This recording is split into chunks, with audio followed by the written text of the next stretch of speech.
vós, ó Cristo, Rei da eterna glória.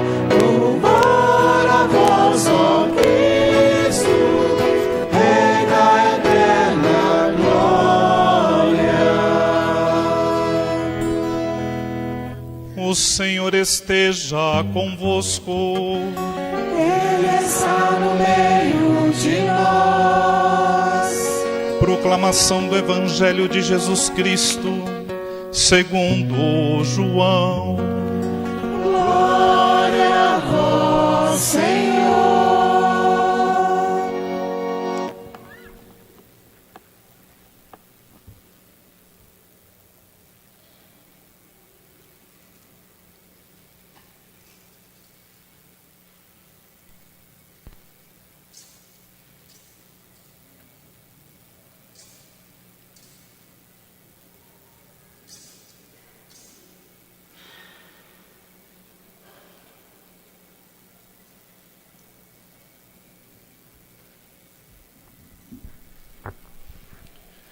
Naquele tempo, Jesus chegou a uma cidade da Samaria chamada Sicar, perto do terreno que Jacó tinha dado a seu filho José. Era aí que ficava o poço de Jacó. Cansado da viagem, Jesus sentou-se junto ao poço. Era por volta do meio-dia. Chegou uma mulher da Samaria para tirar água. Jesus lhe disse: dá-me de beber. Os discípulos tinham ido à cidade para comprar alimentos. A mulher samaritana disse então a Jesus: como é que tu, sendo judeu, pedes de beber a mim, que sou uma mulher samaritana? De fato, os judeus não se dão com os samaritanos. Respondeu-lhe Jesus: se tu conhecesses o dom de Deus, e quem é que te pede, dá-me de beber, tu mesma lhe pedirias, e ele te daria água viva. A mulher disse a Jesus: Senhor, nem sequer tens balde, e o poço é fundo. De onde vais tirar a água viva? Por acaso és maior que nosso pai Jacó, que nos deu o poço e que dele bebeu, como também seus filhos e seus animais? Respondeu Jesus: todo aquele que bebe desta água terá sede de novo. Mas quem beber da água que eu lhe darei, este nunca mais terá sede. E a água que eu lhe der se tornará nele uma fonte de água que jorra para a vida eterna. A mulher disse a Jesus: Senhor, dá-me dessa água para que eu não tenha mais sede e nem tenha de vir aqui para tirá-la. Disse-lhe Jesus: vai chamar teu marido e volta aqui. A mulher respondeu: eu não tenho marido. Jesus disse: disseste bem que não tens marido, pois tiveste 5 maridos, e o que tens agora não é o teu marido. Nisso falaste a verdade. A mulher disse a Jesus: Senhor, vejo que és um profeta. Os nossos pais adoraram neste monte, mas vós dizeis que em Jerusalém é que se deve adorar. Disse-lhe Jesus: acredita-me, mulher, está chegando a hora em que nem neste monte, nem em Jerusalém adorareis o Pai. Vós adorais o que não conheceis.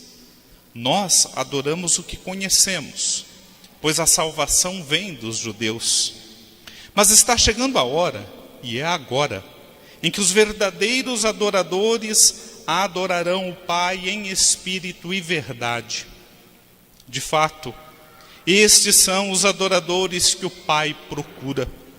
Deus é espírito, e aqueles que o adoram devem adorá-lo em espírito e verdade. A mulher disse a Jesus: sei que o Messias, que se chama Cristo, vai chegar. Quando ele vier, vai nos fazer conhecer todas as coisas. Disse-lhe Jesus: sou eu que estou falando contigo. Nesse momento, chegaram os discípulos e ficaram admirados de ver Jesus falando com a mulher. Mas ninguém perguntou: que desejas? Ou, por que falas com ela? Então a mulher deixou o seu cântaro e foi à cidade, dizendo ao povo: vinde ver um homem que me disse tudo o que eu fiz. Será que ele não é o Cristo? O povo saiu da cidade e foi ao encontro de Jesus. Enquanto isso, os discípulos insistiam com Jesus, dizendo: mestre, come. Jesus, porém, disse-lhes: eu tenho um alimento para comer que vós não conheceis. Os discípulos comentavam entre si: será que alguém trouxe alguma coisa para ele comer? Disse-lhes Jesus: o meu alimento é fazer a vontade daquele que me enviou e realizar a sua obra. Não dizeis vós: ainda 4 meses e aí vem a colheita? Pois eu vos digo: levantai os olhos e vede os campos, eles estão dourados para a colheita. O ceifeiro já está recebendo o salário e recolhe fruto para a vida eterna. Assim, o que semeia se alegra junto com o que colhe. Pois é verdade o provérbio que diz: um é o que semeia e outro o que colhe. Eu vos enviei para colher aquilo porque não trabalhastes. Outros trabalharam e vós entrastes no trabalho deles. Muitos samaritanos daquela cidade abraçaram a fé em Jesus por causa da palavra da mulher que testemunhava: ele me disse tudo o que eu fiz. Por isso, os samaritanos vieram ao encontro de Jesus e pediram que permanecesse com eles. Jesus permaneceu aí 2 dias. E muitos outros creram por causa da sua palavra. E disseram à mulher: já não cremos por causa das tuas palavras, pois nós mesmos ouvimos e sabemos que este é verdadeiramente o Salvador do mundo. Palavra da salvação. Glória a vós, Senhor. Que imenso é o prazer em estar nesta casa de São José, que está no coração de uma metrópole. Querido povo de Deus, queridos confrades, não deixem, não permitam que o cotidiano da vida lhes tire a percepção da densidade espiritual desta casa. Sempre, neste oásis, renovamos as nossas forças. No duro desafio da vida, inspirados em São José o Carpinteiro, para nós estruturarmos a nossa vida e estruturá-la em Jesus Cristo. São José nos conduz para Jesus, aquele que nunca nos deixará sedentos ou famintos de sentido. Muito obrigado, Frater Marcos, por esta oportunidade, pela deferência do convite. Para um bispo é um momento especial poder partilhar do ministério episcopal para constituir outros ministros. Muito obrigado. Caros irmãos e irmãs,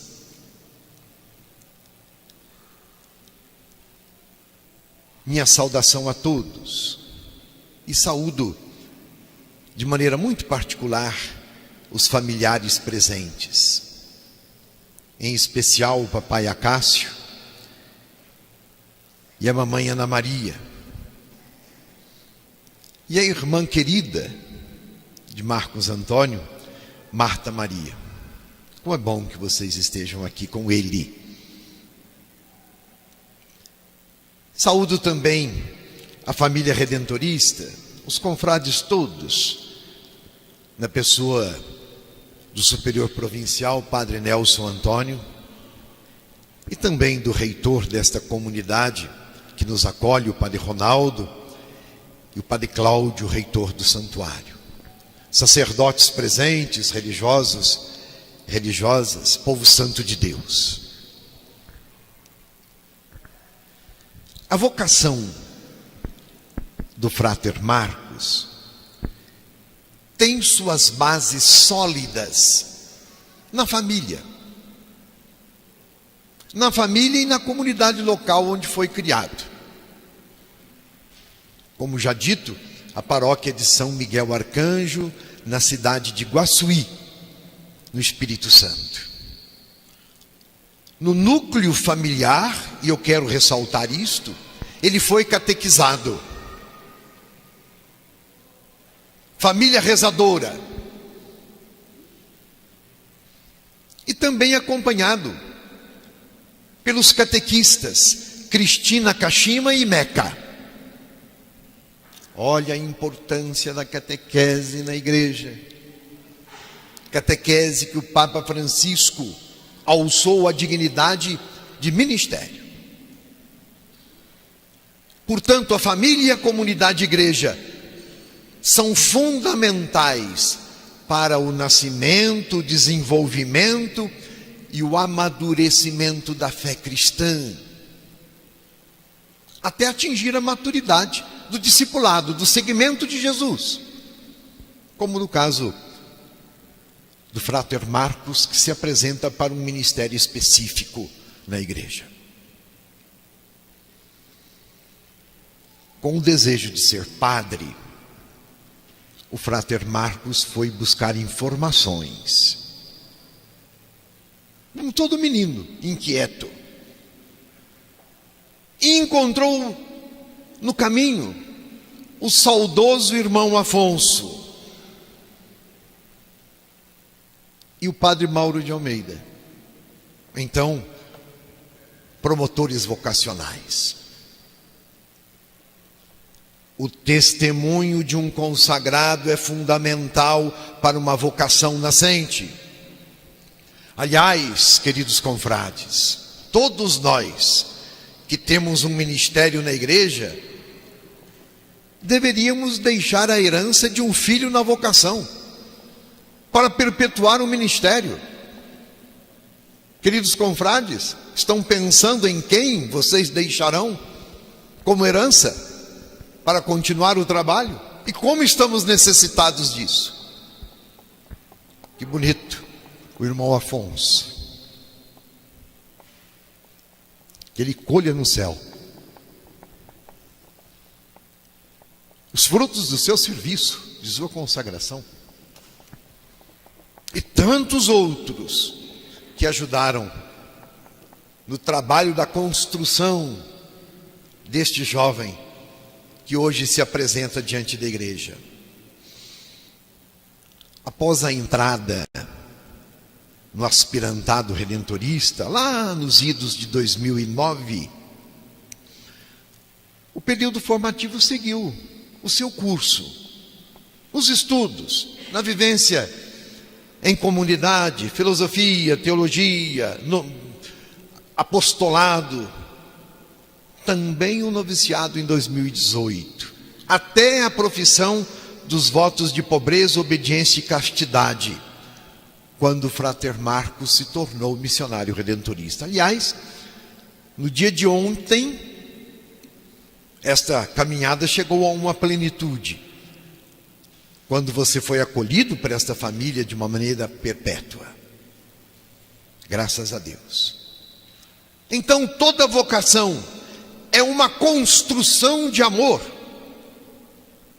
Uma construção de amor, um diálogo permanente entre o Deus que chama e o vocacionado que responde com generosidade. mas é um trabalho feito em mutirão. Nunca deixem vocês de rezarem pelas vocações. Vocês também participam deste mutirão, porque é um mutirão com a ajuda de muitas mentes, corações e mãos. E por isso, esta Eucaristia é também uma ação de graças ao trabalho de todos os formadores. E do povo formador, onde o Frater Marcos serviu e foi ensinado a ser ministro. Hoje, ele se apresenta para o diaconato, que é o primeiro grau do sacramento da ordem, com vistas ao presbiterato, a ser padre. Porém, Frater Marcos, o diaconato não deve ser uma simples passagem para ser padre, mas deve se constituir em um estado de vida, ser servidor sempre, e muito particularmente porque é um consagrado que se apresenta para o diaconato. Afinal de contas, o que é o voto de obediência? Se não se colocar a serviço de um projeto comum, renunciando a um projeto pessoal. O que é ser casto? Se não estar disponível para todos, sem nenhum amor exclusivo, pronto para amar a todos e por todos ser amado. O que é a pobreza? Senão não ser dono de si. Nunca lhe faltará nada. Aliás, você terá muito mais que outros tantos. Mas a pobreza vai estar em justamente não ser senhor, não ser dono de nada, nem de si mesmo. Tudo em função da missão. Então carregue contigo o diaconato para sempre. Um padre que não é diácono não é padre. Um bispo que não é diácono não é bispo. Que fique então esta marca indelével no seu coração. Ser servidor. E pela imposição das mãos, lhe será concedido o dom do Espírito Santo. O poder de servir o povo de Deus, ajudando os bispos, os presbíteros, pelo anúncio da palavra. Você é redentorista. Anúncio explícito da palavra. Para ajudar a missão da igreja, servindo no altar da celebração. E também assistindo os matrimônios e presidindo as exéquias. É função do diácono. Mas especialmente sendo testemunho na caridade junto aos mais necessitados. Se formos ali procurar as raízes do diaconato, nós vamos encontrar os diáconos como aqueles que são os servidores do povo nas suas necessidades básicas. Frater Marcos, veja então como o serviço para o qual você será ordenado está estreitamente ligado ao ser igreja. Porque é em nome dela e para ela, igreja povo de Deus, que você será constituído ministro diácono. Pensemos nos 4 pilares que sustentam a obra da evangelização da igreja. E como tem uma conexão íntima com o diaconato. Palavra, pão, liturgia, eucaristia, caridade e missão. Então a fidelidade à missão diaconal se dará na disponibilidade de gastar a vida para levar a efeito a ação pastoral da igreja. Arauto da palavra, para tornar Jesus Cristo conhecido e amado, promovendo o discipulado. Colaborador na liturgia, para conduzir o povo de Deus a mergulhar no mistério da Páscoa libertadora, para evitar a separação entre culto e misericórdia, liturgia e ética, celebração e caridade operosa. Testemunhar a caridade, frater Marcos, na defesa da vida, desde a concepção até o seu natural fim. E na disponibilidade permanente à missão, com o diferencial de ser missionário redentorista, quer dizer, do jeito de Santo Afonso de Ligório, agindo, e preste atenção nisso, agindo na unidade com os seus confrades. Um corpo missionário. E em profunda sintonia com a igreja particular onde estiver designado. Portanto, meu irmão, você não será diácono para si, mas para o povo de Deus, enviado em nome da igreja. Rezo contigo neste momento e peço a você que reze conforme nos ajudou o salmista nesta liturgia. Não fecheis o vosso coração, mas ouvi a voz do Senhor.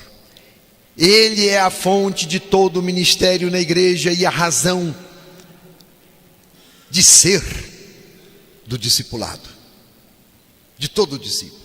Daí configurar-se a Cristo, meu irmão, o bom pastor, como a samaritana do Evangelho, que acabamos de ouvir.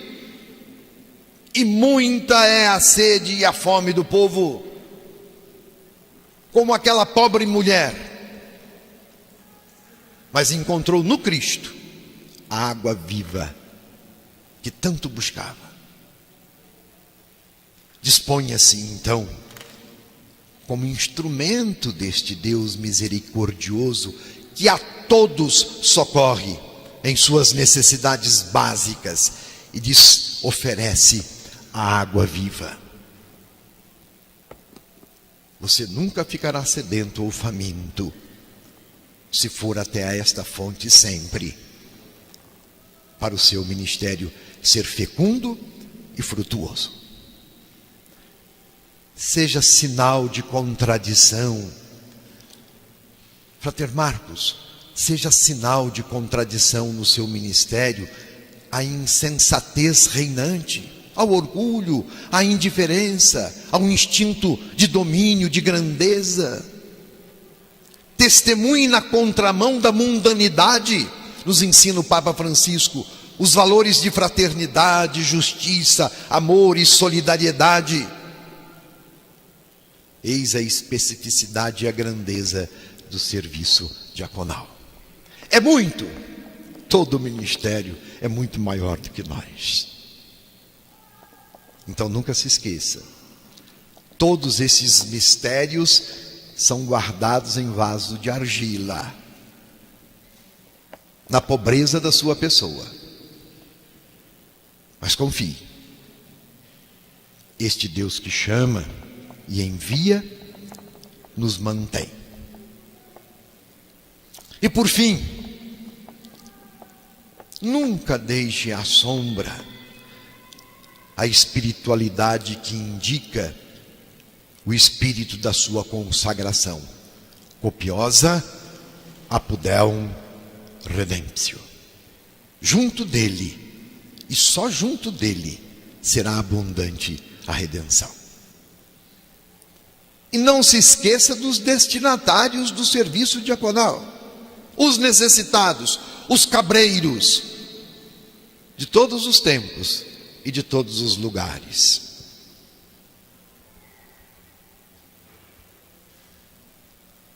Atenção ao que nos distingue como missionários redentoristas. a vida simples e um jeito alegre e amoroso de ser. Com a palavra fácil que a todos atinge, proclamando com vigor que onde é grande o pecado, maior é a graça de Deus. E tome como modelo de vida e de ministério a bem-aventurada Virgem Maria, nosso perpétuo socorro. E por oportuno São José também, provedor da casa de Nazaré e patrono da igreja, cuja festa esta comunidade hoje celebra. Vamos juntos. Que assim seja. Amém.